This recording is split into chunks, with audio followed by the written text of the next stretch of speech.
जय श्री कृष्णा।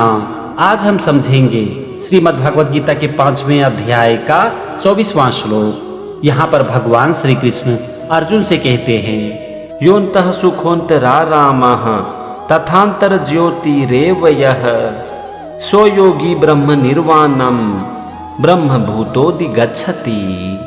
तो चलो सबसे पहले हम श्लोक के एक एक शब्द का मतलब समझते हैं। और पहले वाक्य का श्लोक है, यह अंतः सुखः अंतरारामः तथा अंतर्ज्योतिः एव यह। यह का मतलब होता है जो।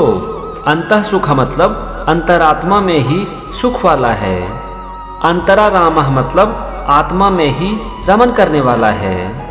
तथा मतलब तथा, अंतर्ज्योति मतलब आत्मा में ही ज्ञान वाला है।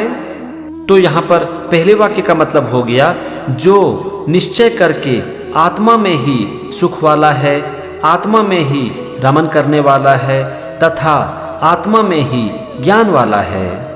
अब हम आते हैं दूसरे वाक्य पर। और यहाँ पर सबसे पहला शब्द है सह, और सह मतलब वह।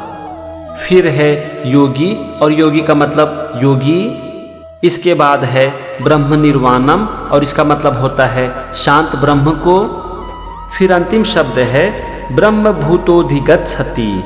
इसमें दो शब्द है, ब्रह्म भूतः और अधिगच्छति। ब्रह्म भूत मतलब परमात्मा के साथ एक होकर, और अधिगच्छति मतलब प्राप्त करता है।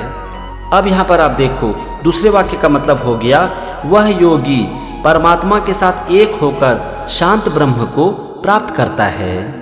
तो ये था श्लोक के एक एक शब्द का मतलब और दोनों वाक्य का मतलब। चलो अब हम समझते हैं पूरे श्लोक का मतलब।